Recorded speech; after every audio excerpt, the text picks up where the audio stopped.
नमस्कार, आप देख रहे हैं प्रॉपर्टी प्लस। मैं हूं दीपक यादव।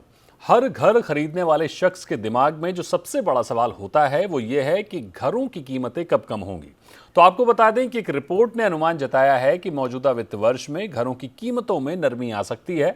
सिर्फ कीमत ही नहीं, मांग भी कमजोर हो सकती है। दरअसल rating agency India ratings and research ने अपने हालिया रिपोर्ट में रियल एस्टेट सेक्टर पर अपना नजरिया दिया है। रिपोर्ट के मुताबिक ब्याज दर में कमी और स्थिरता से खरीदारी और कीमतों को समर्थन मिल सकता है। हालांकि बीते वित्त वर्ष के कंपैरिजन में ग्रोथ रेट कम होने की संभावना है। इस रिपोर्ट में वित्त वर्ष 2024 की स्थिति वित्त वर्ष 2025 के अनुमान के साथ कमर्शियल रियल एस्टेट पर भी इनसाइट शेयर किए गए हैं। तो इस रिपोर्ट की बारीकियां समझने की कोशिश करेंगे। इंडिया रेटिंग्स एंड रिसर्च के director and head real estate Mahavir Jain हमारे साथ हैं। तो महावीर जी, मेरा सबसे पहला सवाल आपसे ये होगा कि वित्त वर्ष 2024 और वित्त वर्ष 2025 में रेजिडेंशियल रियल एस्टेट में क्या ट्रेंड देखने को मिल रहा है और उसके पीछे के जो ट्रिगर्स हैं वो क्या है? धन्यवाद। फिर से रियल एस्टेट सेक्टर पे हमारा व्यू इस साल न्यूट्रल है। और इसका कारण ये है कि अगर हम प्री सेल्स ग्रोथ को अगर देखें, 2023 में 15% था और 2024 में हमारा अनुमान ये है कि ये 25% ग्रोथ है। और ये आंकड़े सिर्फ टॉप 8 सिटीज के हैं। तो ये 15% और ये 25% कुल मिलाकर के हमने 40% का ग्रोथ प्री सेल्स में लास्ट 2 साल में देखा है।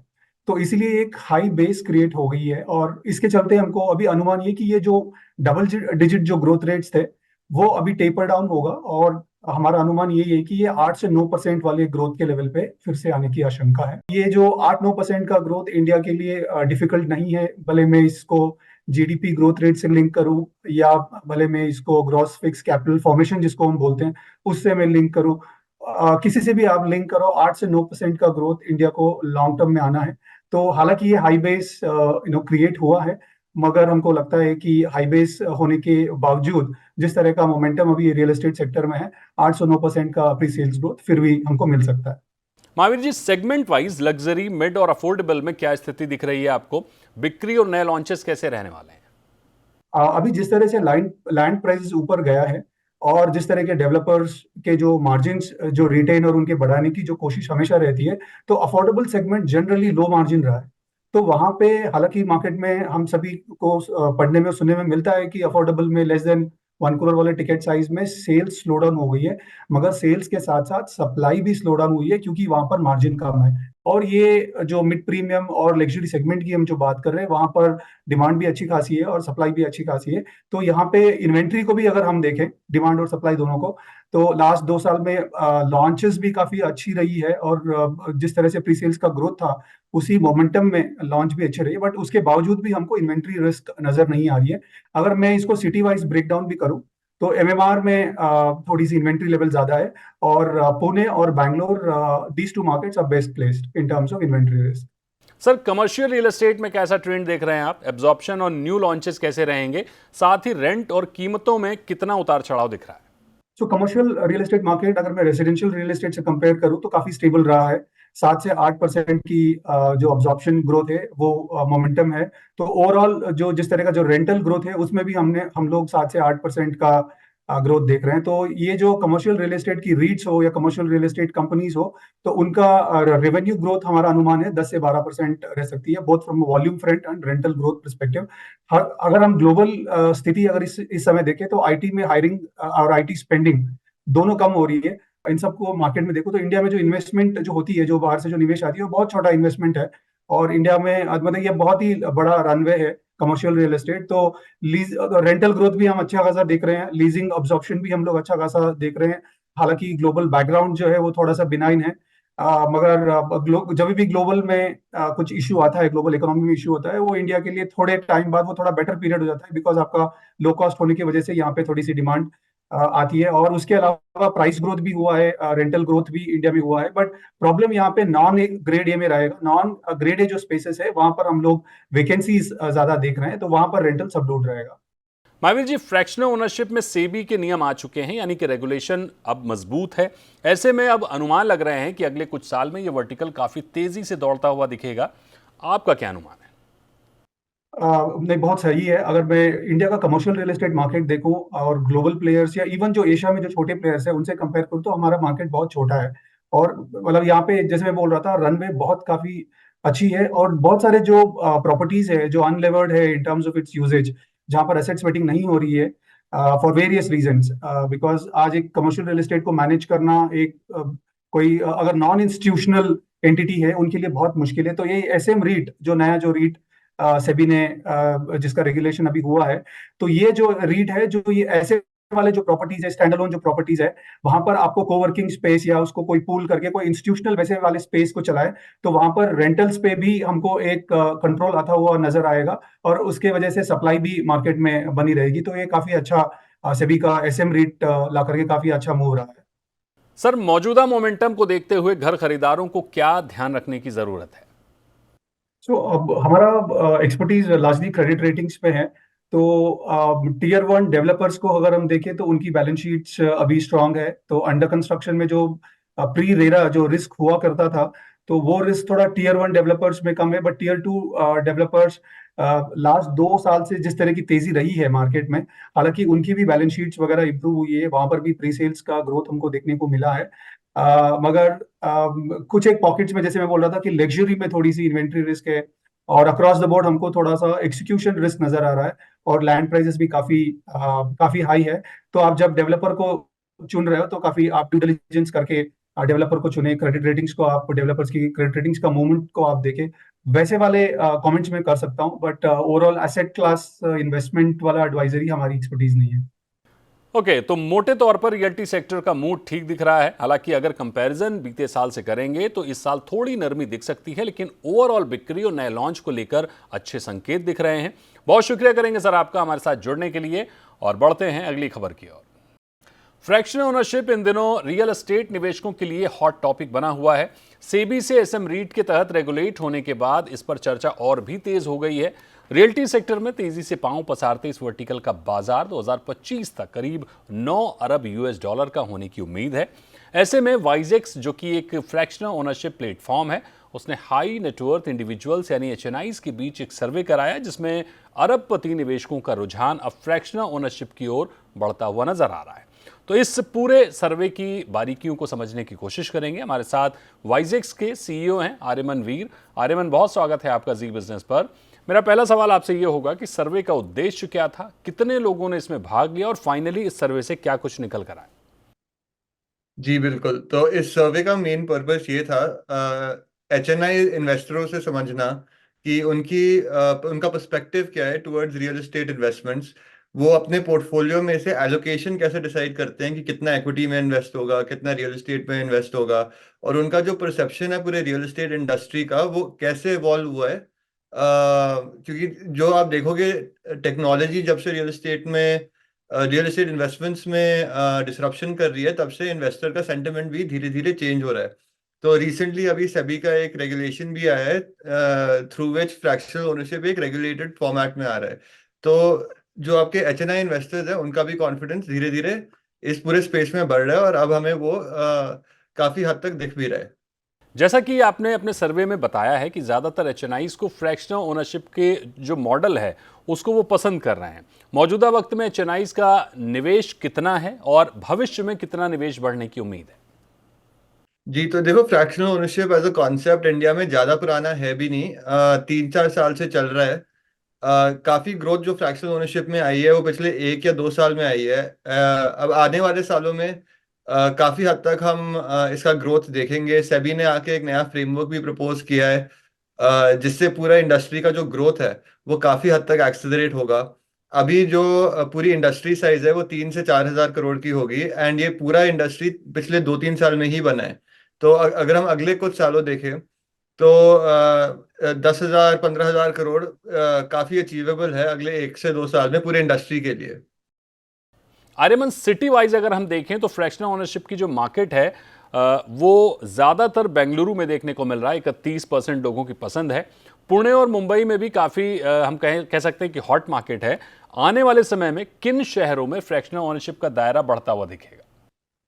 जी, तो क्या होता है कि जो इन्वेस्टर इंटरेस्ट है वो टियर 1 सिटी से शुरू होता है। अगर आप देखो, बैंगलोर, पुणे, मुंबई, ये सारे ऑफिस स्पेस के पर्सपेक्टिव से टियर 1 सिटीज है। अगर आप अपने सारे एमएनसी ऑफिसेज देखो, उनके हेडक्वार्टर्स को लोकेशन चेक करो, तो ये सारे बैंगलोर, पुणे, मुंबई में ही करंटली हैं। पर अब जाके गुड़गांव, जयपुर ऐसी सिटीज भी कमर्शियल हब्स बन रही हैं इंडिया में। तो धीरे धीरे जो फ्रैक्शनल ओनरशिप भी है वो भी ये ट्रेंड फॉलो कर रहा है। तो पहले टियर 1 सिटीज से शुरू हुआ, अब काफी हद तक टियर 2 सिटीज का कॉन्सेप्ट भी शुरू हो गया है। पर क्या है कि इन्वेस्टर्स को पहले टियर 1 सिटी में इन्वेस्ट करके कॉन्फिडेंस आता है, फिर टियर 2 टियर 3 सिटीज में जाके रिस्क भी होता है पर रिटर्न्स भी हायर होते हैं। तो इसलिए काफी हद तक फ्रैक्शनल ओनरशिप प्लेटफॉर्म्स अभी टियर 1 सिटीज पे ही फोकस कर रहे हैं। आर्यमन, रिटर्न के लिहाज से अगर हम देखें तो बीते 2 वर्षों में क्या औसत रिटर्न हासिल हुआ है और आगे क्या कुछ उम्मीद कर रहे हैं आप? जी, तो फ्रैक्शनल ओनरशिप का जो रिटर्न है वो कमर्शियल रियल एस्टेट का ही एक तरीके से रिटर्न है, क्योंकि फ्रैक्शनल ओनरशिप बस एक जरिया है रियल एस्टेट में इन्वेस्टमेंट करने का। तो अभी तक जो रिटर्न्स हो रहे हैं पूरी इंडस्ट्री में, वो इन्वेस्टर्स को रेंटल इनकम मिलता है 8 से 9% का। और जब प्रॉपर्टी की कीमत बढ़ती है विद टाइम, जब अप्रिसिएशन होता है, तो उनको वो वाला फायदा भी मिलता है। तो टोटल में इन्वेस्टर्स 13 से 15% एनुअलाइज बना सकते हैं ऐसे इन्वेस्टमेंट में। ऐसे में अगर हम वाइजेक्स की बात करें तो आप सेबी में रजिस्ट्रेशन की तैयारी कब तक कर रहे हैं? हाँ जी, तो हम प्लान कर रहे हैं अगले 3 से 4 महीने में एसएम रीट का लाइसेंस के लिए एप्लीकेशन सबमिट करने के लिए सेबी पे। एंड एक्सपेक्टेशन है कि बिफोर ईयर एंड हमारा पूरा जो एसएम रीट है वो लाइव हो जाए। बिल्कुल, यानी फ्रैक्शनल ओनरशिप अब निवेशकों की नज़रों में अपनी जगह बनाता दिख रहा है। अच्छी बात यह है कि फ्रैक्शनल ओनरशिप के लिए काम कर रहे प्लेटफॉर्म्स भी सेबी में रजिस्ट्रेशन की तैयारी कर रहे हैं ताकि निवेशकों के भरोसे को और मजबूत किया जा सके। तमाम पहलुओं से एफओपीज का मार्केट आगे बढ़ता हुआ दिख रहा है। हालांकि आप अगर इस वर्टिकल में पैसा लगाने की सोच रहे हैं तो जिस भी किसी कंपनी में या प्रॉपर्टी में निवेश करने की तैयारी कर रहे हैं तो उसकी जांच पड़ताल ज़रूर अच्छे से कर लीजिएगा। कंपनी के रिटर्न और ट्रैक रिकॉर्ड को भी ज़रूर देख लीजिएगा, उसके बाद ही कहीं पर निवेश करिएगा। तो बहुत शुक्रिया करेंगे आपका आर्यमन हमारे साथ जुड़ने के लिए। पढ़ते हैं अगली खबर की ओर। तो अगली खबर पर जाने से पहले यहां पर लेते हैं एक छोटा सा ब्रेक और ब्रेक के बाद फिर हाजिर होंगे और फिर आपको बताएंगे कि कार पार्किंग को लेकर आखिर महाराष्ट्र रेरा ने क्या शानदार फैसला दिया है। इस पूरी खबर को आपको विस्तार से समझाएंगे, लेकिन एक छोटे से ब्रेक के बाद।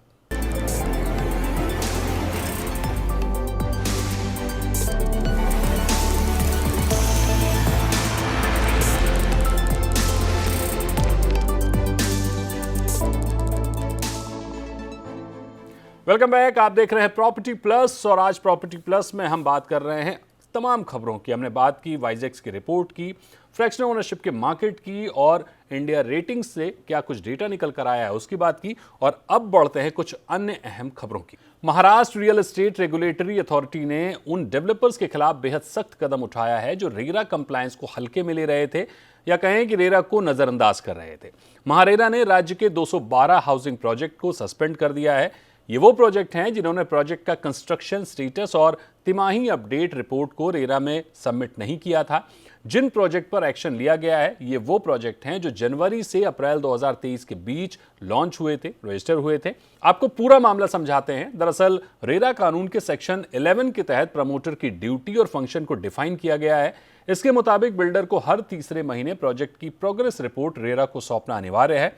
इसमें कहाँ कितनी मंजूरी मिली है, कितने घर गैराज बिके हुए हैं, बुक हुए हैं, निर्माण की स्थिति क्या है, ऐसी कुछ ज़रूरी बातें हैं जिन्हें तिमाही रिपोर्ट में शामिल किया जाता है। अब मामले पर आते हैं। जनवरी से अप्रैल 2023 के बीच 2369 प्रोजेक्ट रेरा में रजिस्टर हुए थे। इनमें से 886 प्रोजेक्ट ऐसे थे जिन्होंने अपना QPR यानी क्वार्टरली प्रोग्रेस रिपोर्ट रेरा में जमा नहीं की थी। महारेरा ने इन प्रोजेक्ट्स को QPR जमा करने के लिए नोटिस जारी किया। 30 दिनों में जवाब देने को कहा गया। इसी के साथ महाराष्ट्र रेरा ने रेरा कानून के सेक्शन 7 के तहत प्रोजेक्ट के बैंक अकाउंट फ्रीज कर दिए, ट्रांजैक्शन रोकने जैसी कई कार्रवाई भी की है। फाइनली रेरा ने 672 प्रोजेक्ट को पनिश किया है, जिनमें करीब 244 प्रोजेक्ट QPR अपडेट करने में सक्षम नहीं रहे हैं। आपको बता दें और विस्तार से अगर हम तो बीते साल यानी 2023 में जनवरी के 60 प्रोजेक्ट हैं, फरवरी के 58 प्रोजेक्ट हैं, मार्च के 40 और अप्रैल के 56 रजिस्टर्ड रियल एस्टेट प्रोजेक्ट ने रेरा द्वारा भेजे गए नोटिस का जवाब नहीं दिया। अब आपको बताते हैं कि ये प्रोजेक्ट कहाँ के हैं जिन्हें सस्पेंड किया गया है। इनमें मुंबई MMR और कोकड़ रीजन के 76 प्रोजेक्ट हैं, पालघर के 23 प्रोजेक्ट हैं, ठाणे के 19, रायगढ़ के 17, मुंबई सिटी के 7, मुंबई सबर्ब के 4, रत्नागिरी के 5, सिंधुदुर्ग का 1 प्रोजेक्ट शामिल है। पुणे डिवीजन की अगर हम बात करें तो 64 प्रोजेक्ट हैं। इनमें पुणे शहर के 47, सांगली के 6, सतारा के 5, कोल्हापुर के 4 और सोलापुर के 2 प्रोजेक्ट हैं। इसके अलावा नॉर्थ महाराष्ट्र के 31 प्रोजेक्ट हैं, विदर्भ के 21 प्रोजेक्ट हैं और मराठवाड़ा रीजन के 20 प्रोजेक्ट का नाम शामिल है। आपके लिए ज़रूरी बात यह है कि अगर आपने इन इलाकों में कहीं किसी बिल्डर से घर लिया है तो देख लीजिए कहीं आपका प्रोजेक्ट और बिल्डर भी तो इस लिस्ट में शामिल नहीं है, क्योंकि ऐसा ना हो कि आप का जो घर है वो अटका हो और बिल्डर आपको कोई और कहानी समझा रहा हो। इसमें आपको करना यह है कि महाराष्ट्र रेरा की वेबसाइट पर जाकर सस्पेंड प्रोजेक्ट की लिस्ट में एक बार अपने रीजन के प्रोजेक्ट और बिल्डर के नाम को चेक कर लें। अगर आपको लिस्ट नहीं मिल रही है या वेबसाइट में खोजने में मुश्किल आ रही है तो ये लिस्ट हम अपने सोशल मीडिया के कमेंट बॉक्स में डाल देंगे, आप वहां से भी इसको देख सकते हैं। बहरहाल मेन हमारा आपको ये खबर दिखाने का मकसद ये है कि अगर आप किसी प्रोजेक्ट में निवेश कर चुके हैं या निवेश करने वाले हैं तो इस चीज़ को बारीकी से ज़रूर चेक कर लें कि कहीं ऐसा ना हो वो प्रोजेक्ट ऑलरेडी सस्पेंड किया हुआ हो और आप उसमें इन्वेस्ट कर लें। तो बहुत ज़रूरी है कि आप जब भी किसी प्रोजेक्ट में निवेश करें तो रेरा की वेबसाइट पर जाके उस प्रोजेक्ट की स्थिति ज़रूर चेक कर लें। तो बढ़ते हैं अगली खबर की ओर। मुंबई में घर खरीदारों के लिए कार पार्किंग की समस्या का अब अंत हो सकता है। महाराष्ट्र रेरा ने कार पार्किंग की जानकारी को अलॉटमेंट लेटर और एग्रीमेंट टू सेल में मेंशन करना अनिवार्य कर दिया है। ऐसे में घर खरीदारों के लिए ये कितनी बड़ी राहत है, इस रिपोर्ट में देखिए।